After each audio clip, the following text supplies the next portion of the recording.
आवाज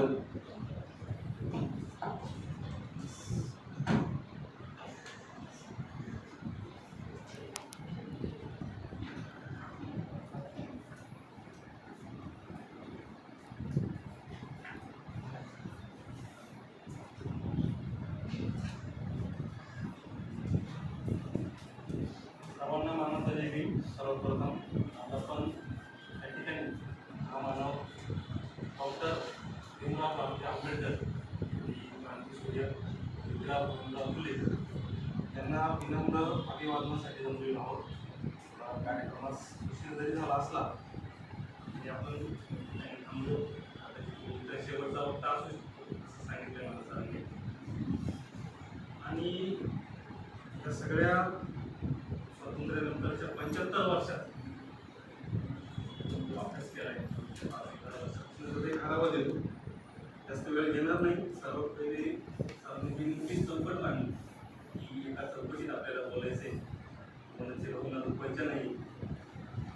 जास्त आहे सर माझे पण ठीक आहे, मी जे बोलणार आहे ते बोलणार. एक मोठ्या व्यक्तीचे वाक्य कदाचित तुम्ही ऐकलं असेल.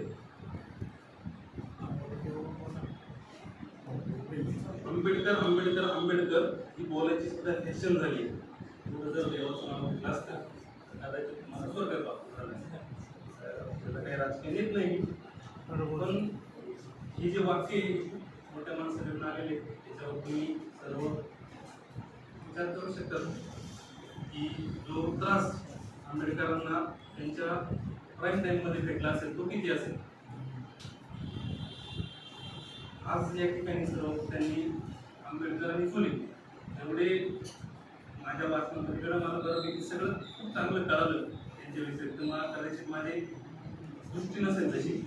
सरांनी सांगितलं की जर फुलेंचा किंवा आंबेडकरांचा जन्म बाहेर झाला असता तर त्यांना किती डोक्यावर घेतलं असतं. तर आंबेडकरांचं जे वाक्य मला डोक्यावर न घेता मला डोक्यात घ्या हे आपण आता करत आहोत का नाही हे आपण स्वतःला प्रश्न विचारा. कदाचित आणि त्याचा आपण विचार करायला हवा.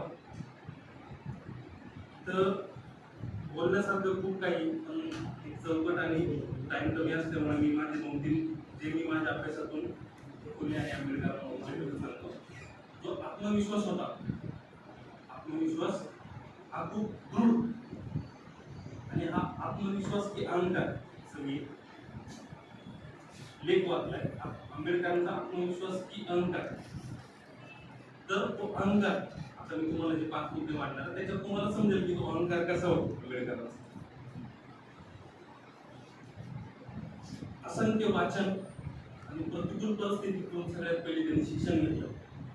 एवढा लढा देत वर्गाच्या बाहेर बसून पाणी नाही हे नाही. मॅट्रिक पासून सर्वात पहिले भारतात. त्याच्यानंतर उच्च शिक्षणासाठी बाहेर जाणं, त्याच्यासाठी स्टडअप करणं ही आणि ते आपण सर्वांनी ऐकले 11 तास अभ्यास कदाचित आपण नाही करू शकतो आता मी करणार. पण ती आत्मविश्वास आणि ती चिकाटी होती ना की मला माझ्या समाजासाठी काहीतरी करायचं. कदाचित आपण तो एक गुण त्याच्यातला एक अंश जरी घेतला तरी खूप मोठी गोष्ट होईल. दुसरा मुद्दा जेव्हा बाबासाहेब आंबेडकर राजकीय चळवळीत ऍक्टिव्ह झाले, सामाजिक चळवळीत ऍक्टिव्ह होते, तेव्हा मार्चचा सत्याग्रह असतो. मार्चच्या सत्याग्रहाच्या वेळेस जवळपास 200 माणसं तिथे आलेले होते आणि तिथे 144 लागू होता.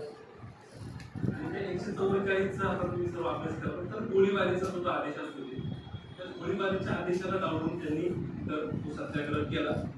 जर त्यांना ती गोष्टी करायची नसती तर ते तिथपर्यंत गेलेच नाही. त्याच्यातून एक गोष्ट शिकायला आपल्याला भेटते की जी गोष्ट ठरवली त्यांनी ती गोष्ट त्यांनी केलीच आहे. त्याच्यापासून कधीच परत नाही आले. मग ती राजनाम्याची असो किंवा कोणती पण असो. त्याच्यानंतरचा मुद्दा सर्वात मुद्दा आहे, त्याच्यावर वादविवाद आहे. अस्पृश्यतेच्या मुद्द्यावर गांधीजींना आव्हान करणारा एकमेव माणूस होता. कदाचित गांधीजींना सगळे अनुयायी, प्रेरणादायी अशा अशा अँगलने बघतात गांधी म्हणजे महान. पण गांधीला त्यावेळेस विरोध केला कोणी? गांधींना तसा प्रश्न विचारला कोणी? तर एकमेव डॉक्टर बाबासाहेब आंबेडकर होते. त्याच्यात 1955 BBC त्यांनी 2-3 मुलाखत दिल्या. त्याच्यामध्ये त्यांनी सांगितलं हे त्यांचंच वाक्य जे बोलत होते की गांधीजींना जे अनुयायी भेटलेत ना ते त्यांना प्रश्न नव्हते विचारू शकत किंवा त्यांना क्वेश्चन नव्हते करू शकत. त्यांना ते अनुयायी भेटले. अनुयायी हा शब्दच खूप मोठा आहे त्याच्यासाठी. तर आंबेडकरांनी जे मुद्दा मांडला की जे अस्पृश्यतेच्या जे मतदारसंघाची मागणी त्यांनी केली होती त्याच्यात त्यांनी 2-3 ती गोष्ट त्यांनी हिसकावून घेतली त्यांच्याकडे आंबेडकरांनी. तो त्यांच्यासाठी ती परत एक मुद्दा आपल्याला आत्मविश्वासाचा चिकाटीचा दिसतो तिथं की त्यांनी ती गोष्ट त्याच्यासाठी उभे राहिले. अनेक तडजोड झाल्या, काही गोष्टी झाल्या, पण त्यांनी ती गोष्ट मिळवली. आणि गांधींबद्दल त्यांचे जे विधान होतं की जे होते त्यांना एक सहानुभूतीपूर्ण वातावरण मिळावं असं महात्मा गांधींचं मत होतं. पण आंबेडकरांना ते मत कदाचित म्हणजे महात्मा गांधी आंबेडकरांच्या दृष्टीतून गांधी कसे होते तर त्यात एक वाक्य त्यांनी वर्णन केलंय. अस्पृश्यतेसाठी गांधीजी चांगले होते कारण ती तरुण त्यांनी अस्पृश्यता दलित त्यांनी पण त्यांचा वर्णभेदावर विश्वास होता. हा आंबेडकरांचं वक्तव्य त्या मुलाखतीमध्ये आहे. त्याच्यानंतर सर्वात महत्वाचं आपले घटना समिती, सर्वांना घटना समिती माहिती, पार्श्वभूमी माहिती, त्याच्यातले सदस्य एवढेच जर तुम्ही बघितलेलं एवढेच जवळपास सगळेजण जन्म 1880च्या आसपास झालेला आहे आणि आंबेडकरांचं पण 1891 झाले. तर सरासरी वय त्यांचं 50-55 बरोबर होतं. आणि त्यातले जे बऱ्यापैकी मेंबर होते ते राजकीय ऍक्टिव्ह जास्त होते. राजकीय ऍक्टिव्ह जास्त असल्यामुळे त्यांना इकडं जो 148 दिवसात कार्यक्रम होता त्याच्यात वेळ देता आला. आणि ही गोष्ट जेव्हा याच्यामध्ये झाली सभा चालू होता त्याच्यामध्ये त्यांनी त्याची चर्चा केलेली की सगळ्या जे बाकीचे जे मेंबर होते त्यांना आरोग्याचा त्रास होता. त्यातले 2 मेंबर तर चेंज झालेले होते. त्यांच्या आरोग्याच्या कारणामुळे ते स्वतः मेंबरनी सांगितले की आम्हाला पूर्ण वेळ देता आला नाही, पण जे हे काम केले हे काम जर आंबेडकर नसते तर दुसरं कोणी करू शकलं नसतं. आणि ही गोष्ट आंबेडकरांना स्वतः माहिती होती. जर मी स्वतः त्या गोष्टी कारण ज्या माणसाला जन्मल्यापासून जसं समजायला लागले तेव्हापासून विरोध होता आणि तो एक एवढं महत्वाचं काम त्या माणसाकडे देते तर त्यावेळी सुद्धा खूप विरोध असणार त्या माणसाला. पण त्या पदाचा किंवा त्या लायक त्या बुद्धिमत्तेचा माणूस कदाचित भारतात नसेल आणि आज पण नसणार आहे.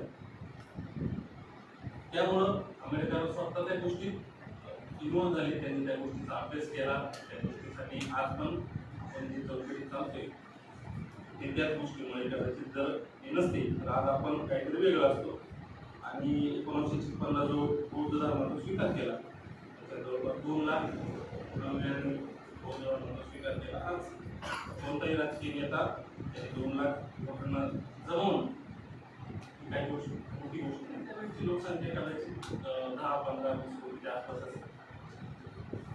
आणि या सर्व गोष्टीमध्ये 2 लाख जणांना घेऊन आपण एखादा धर्म परिवर्तन करतो. ती पण एक खूप मोठी त्याच्यामध्ये विचार असेल, काहीतरी गोष्टीचं तारतम्य असेल, त्याच्यामध्ये प्रदीर्घ अभ्यास असेल, अनुभव असेल. आणि या 5-6 गोष्टीमधून आपल्याला ती त्यांची चिकाटी सामाजिक न्याय आणि समानतेच्या लढ्यात त्यांचा उल्लेखनीय आत्मविश्वास आणि दृढ विश्वास दिसतो. ही गोष्ट आपण त्यातली जोडली पाहिजे. आपण कदाचित हा एक जरी गुण त्याच्यातला आत्मसात केला कदाचित आपल्याला इथून या प्रोसेसमधून अभ्यास करावा. त्यांच्याकडनं ती गोष्टी घेतली पाहिजे की कोणती गोष्ट सोडायची नाही, ती शेवटपर्यंत करायची. आणि जसं सरांनी सांगितलं त्यांचे 3 गुरु होते, गौतम बुद्ध, कबीर आणि महात्मा ज्योतिराव फुले. आंबेडकरांपेक्षा मोठा शिष्यच आतापर्यंत कोणी झाला नसेल कारण या तिन्हीची जी विचारसरणी होती ती आपल्यापर्यंत आता त्याच्या मागे कारण आंबेडकर असतील. आणि त्यामध्ये आता 12 वाजले माझ्या जय भीम जय भारत.